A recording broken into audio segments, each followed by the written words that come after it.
Welcome to Would You Believe? Some Stories and Songs for Christmas. Another collection of holiday songs and holiday memories. This year's inspiration comes from, would you believe, Adel, Georgia, a small town with a big personality and a Christmas flavor all its own. Adel's the kind of place where jokes about being so close to hell you can see sparks get told with the affection of people who know that, deep down, they wouldn't want to be from anywhere else. It's a place where Christmas isn't curated, it just happens, with the quiet confidence of a town that's been doing this whole December thing the same way for generations. And then there's my grandmother Essie's Christmas Club story. The year she and my grandpa Red faithfully saved small sums in order to give us a big Christmas. And then on a December afternoon, walking into the carport, she was robbed. Her purse snatched, the cash gone, the dream of Christmas gifts disappearing into the mildly cool air. But here's the thing about Essie. She was bruised, but not broken. Somehow Christmas still came. Maybe a little patched together, maybe a little improvised, but hey, maybe that's what makes it Christmas. All of that finds its way into the songs you'll also hear. Hark, the Herald Angels Sing kicks things off as a bouncy number inviting us to join with angels and heavenly hosts proclaiming Christ's coming. Then there's a jazzy It's Beginning to Look a Lot Like Christmas, with its small-town sparkle that feels right at home on the streets of Adel. Finally, Come Thou Fount of Every Blessing, which isn't technically a Christmas song, but it could be. It wraps the season in honesty and a steady promise. Things may be fragile, but hope can stay sturdy. As you listen, maybe you'll laugh. Maybe you'll wince, or maybe you'll suddenly feel a tender tug toward people and places you haven't thought about in years. That's appropriate, and it's sort of what I'm up to here. Christmas tends to blur the lines between the funny, the pleasant, the painful, and the holy. So, as always, light that fire. There it is. Grab that weighted blanket from 3 Christmases ago, get your piping hot cocoa, and settle in for, would you believe, some stories and songs for Christmas.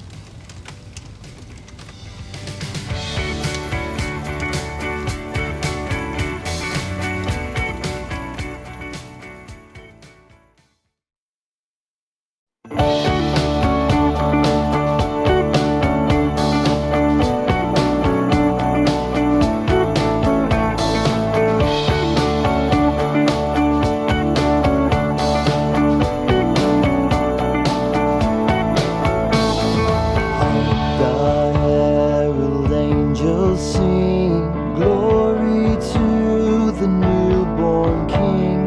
Peace on earth and mercy mild, God and sinners reconciled. Joyful all ye nations rise, join the triumph of the sky. With angelic hosts proclaim, Christ is born in Bethlehem.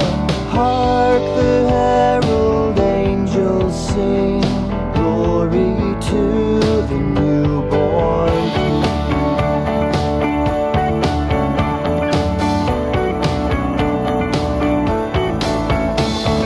Christ by highest heaven adored, Christ the everlasting Lord. Late in time,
a brief treatise on the Christmas Club, Essie's stolen purse, and the crusading choir ladies. The thing about Adele, my Adele, or at least the mythologized version my 12-year-old brain constructed when the world was both small and impossibly large, is that you don't really expect crime to happen in your own carport. You expect problems like wasps. You expect your grandmother to walk in the side door with goodies and gossip from Harvey's grocery store. But you don't expect a purse snatching so dramatic it could have made the WALB 10 o'clock news if anyone had thought to call it in. But that's what happened. And it wasn't just any purse that was snatched. It was the purse, the one holding Essie's Adele Banking Company Christmas Club money, the stash she'd saved for 11 months and some change. The money that was meant for me and my sisters and whoever else was orbiting the Lindsey family solar system that year. We weren't wealthy by any stretch of the imagination, but we were Christmas rich because Essie understood that if you set aside a little each month, you could summon holiday magic out of thin air like some sort of Southern Jessica Fletcher who solved mysteries of scarcity with sheer determination and a dignified ability to put her own needs last. I didn't see the attack, of course. No one did. All I saw was Essie coming in the side door, shaken and scraped, and furious in that quiet way Southern ladies get when their wrath must be contained for the sake of the children. She told us the story as if narrating someone else's misfortune. She'd stepped out of the car, purse looped over her arm, thinking about supper or choir practice or maybe both. Then a rush of feet, the tug of an arm, the ground rising fast to meet her, a knife, the slice of straps, a thief disappearing into the shifting December light. She wasn't bleeding, but she might as well have been. Her Christmas Club money, every scraped-up dollar, was gone. Even at 12, I understood the math. No Christmas Club money equaled no Christmas. Christmas was a precarious thing in our house, suspended between what we wished for and what we could afford. Without Essie's envelope of December cash, the whole thing collapsed like a flimsy folding table at a West Side Baptist church potluck. Essie did what grandmothers do when the world deals them a blow. She told as few people as possible.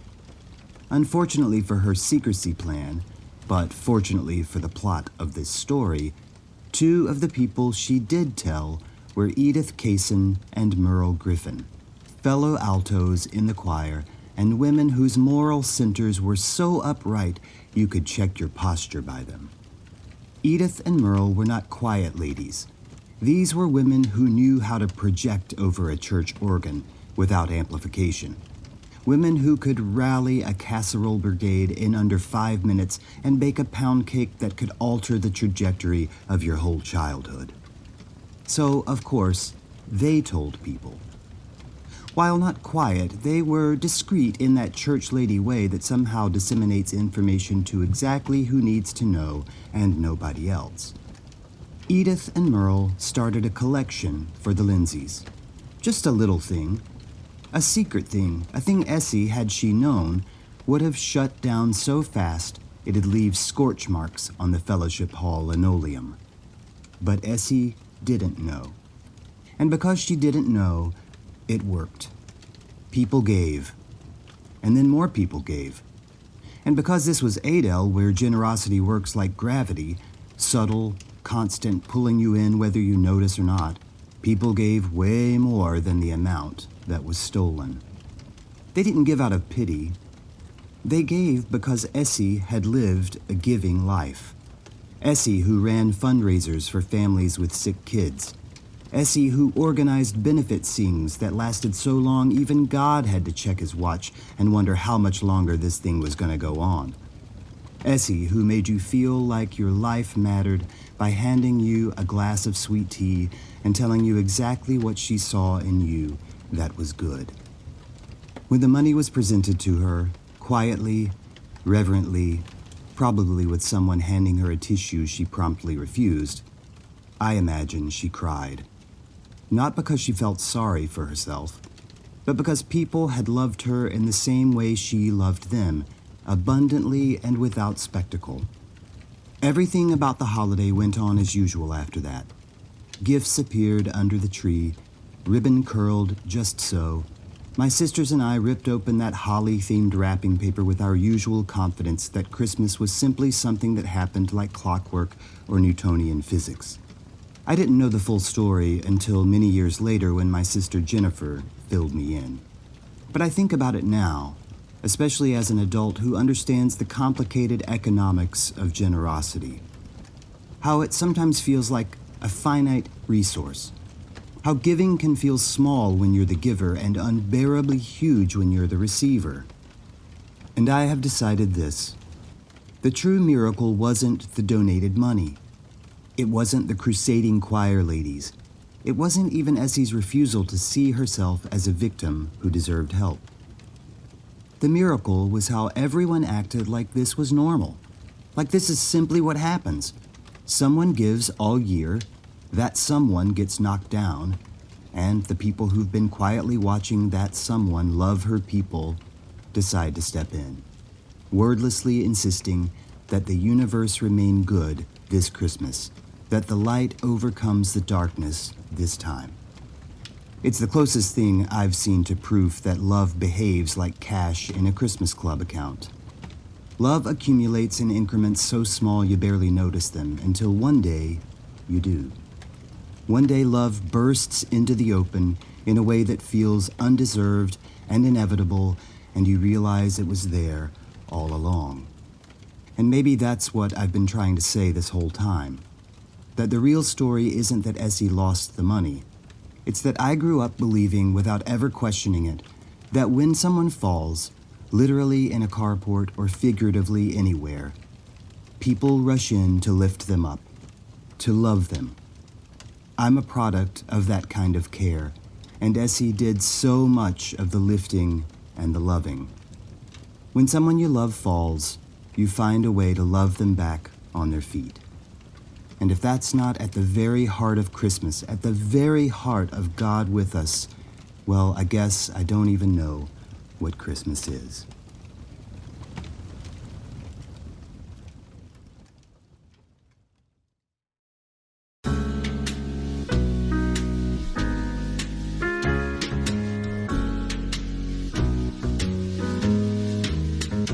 It's beginning to look a lot like Christmas.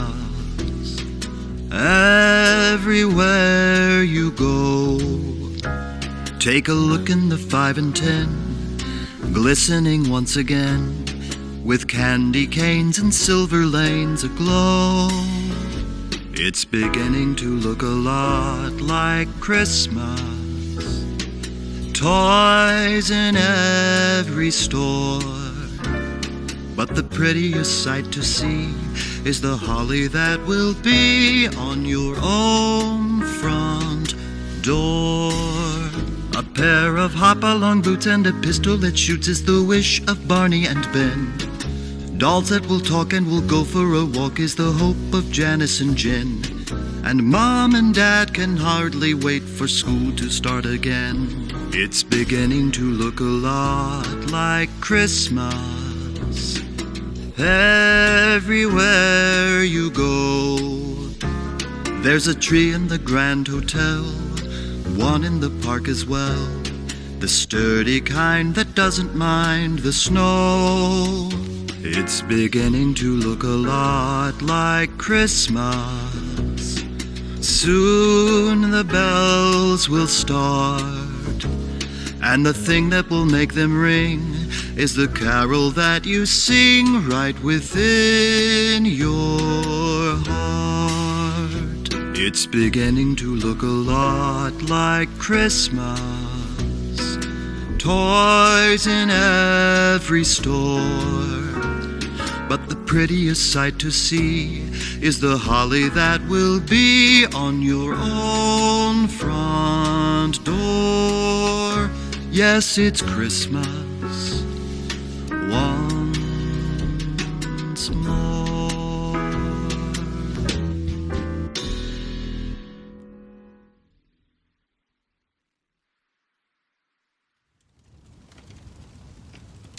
Adele at Christmas. The joke about my hometown of Adele, Georgia, is that Adele is so close to hell you can see sparks.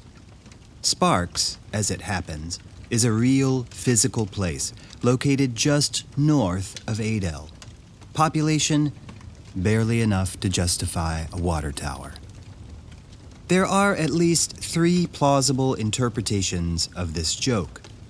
The first is moral, that Adele is such a pit of iniquity that the devil himself wouldn't mind taking up permanent residence somewhere nearby.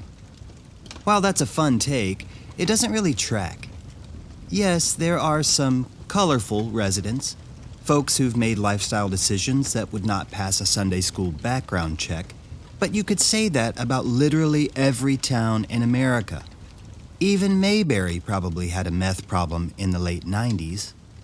A second interpretation is that it's not actually about Adele at all, but rather a long-form pun at the expense of Sparks. In this version, Adele is simply a narrative conduit, a convenient stage upon which Sparks can be mocked. But this too feels unlikely. The syntax clearly places Adele as the butt of the joke, which leaves the most likely explanation. Adele is hot. Not metaphorically, literally. You could fry an egg on the hood of a Buick in mid-October.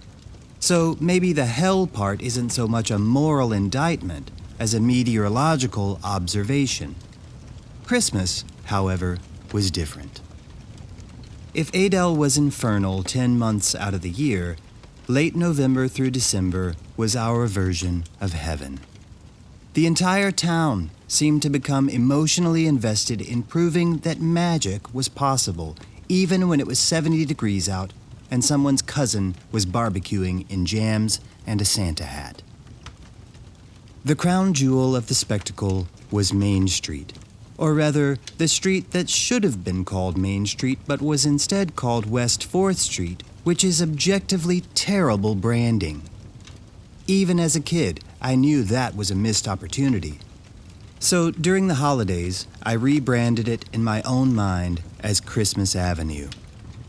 On Thanksgiving night, Christmas Avenue came alive.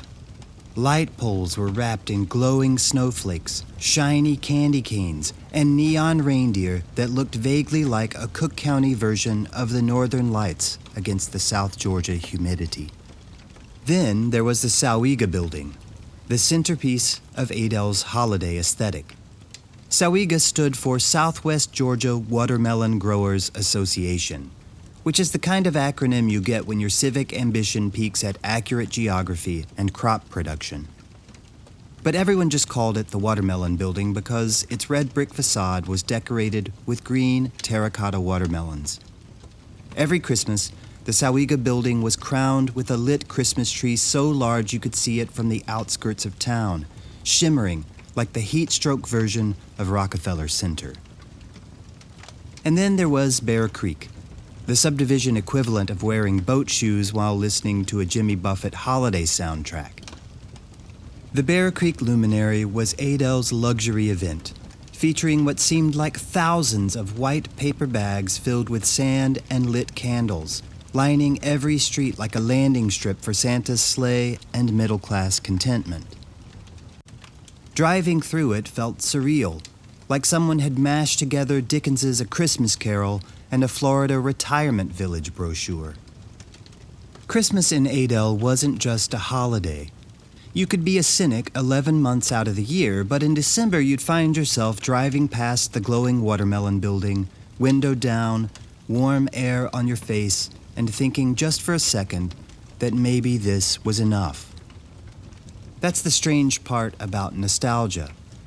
It's not that we think the past was better, it's that we believe the past was simpler, which is both a comforting illusion and a psychological coping mechanism. I know Adele wasn't magical. I know the lights were powered by extension cords that would never pass a safety inspection and that half the bulbs were dead by mid-December, but back then, I didn't care.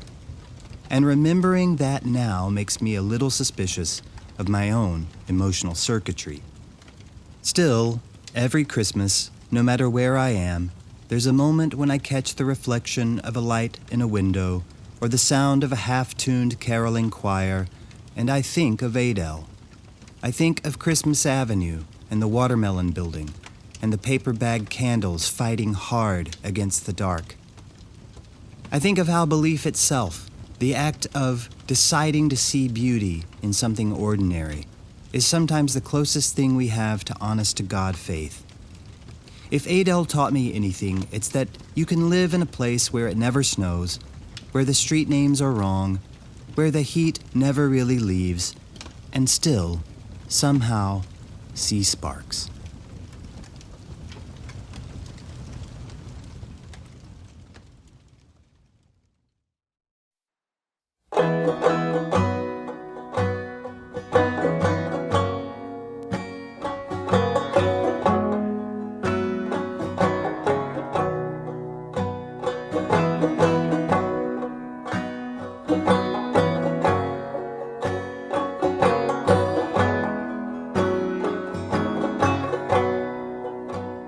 Come, thou fount of every blessing, tune my heart to sing thy grace. Streams of mercy never ceasing, call for songs of loudest praise. Teach me some melodious sonnet, sung by flaming tongues above. Praise the mount, I'm fixed upon it, mount of thy redeeming love.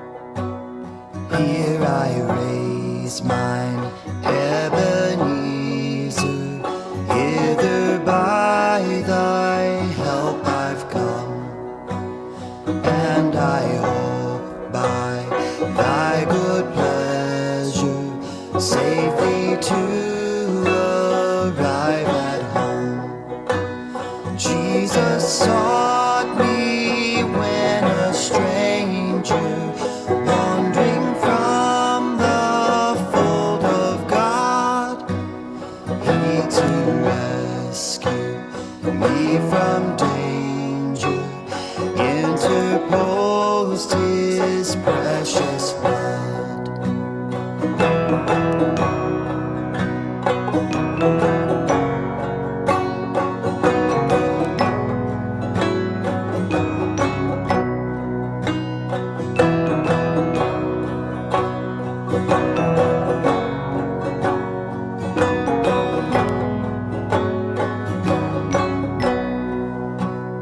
Oh, to grace, how great a debtor daily I'm constrained to be. Let thy goodness, like a fetter, bind my wandering heart to thee. Prone to wander, Lord, I feel it, prone to leave the God I love. Here's my heart, oh, take and seal it for thy courts above. La la la, la la la, la la la, la la la, la la la,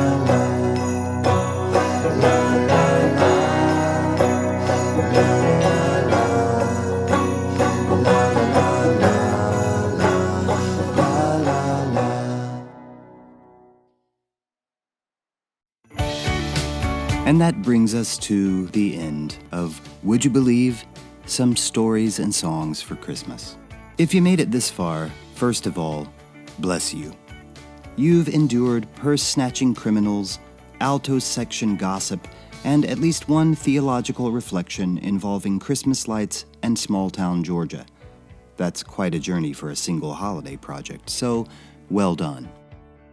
If these stories and songs have done anything, I hope they've reminded you, the way they reminded me while making this, that Christmas doesn't depend on everything going right. In fact, the older I get, the more I'm convinced that Christmas is built for the years when things go sideways.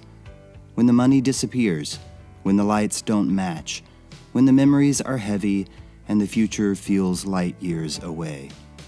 Somehow, into all those crazy situations, Christmas still comes. It shows up in the most ordinary places: a South Georgia building dedicated to produce growers, a carport in Adel, a grandmother who refused to let disappointment win, a family who gathered anyway. Grace has a habit of arriving through the back door, and I'm here for it. As these songs and stories fade, I hope you carry with you the small lessons tucked inside them, that small towns shine in their own way, that you can put lights on the tree even when the world feels dim, that angels still announce good news if you're paying attention, and that a merry little Christmas doesn't require perfection. And if one of these stories made you laugh, or remember someone you miss, or feel something tender that you weren't expecting, well, good. That means the season it's doing its work. So as we close this out, whether you're washing dishes, driving through December traffic, or staring at a pile of wrapping paper that has to fit in the already stuffed trash can, may the hope of Christmas stay sturdy in you. May the light find you, and may you feel, in some small way, the warmth of Adel, of Essie, of all the beautifully imperfect traditions that made this project possible. Thanks for listening, and Merry Christmas. Would you believe we get to do it all again next year? Merry Christmas.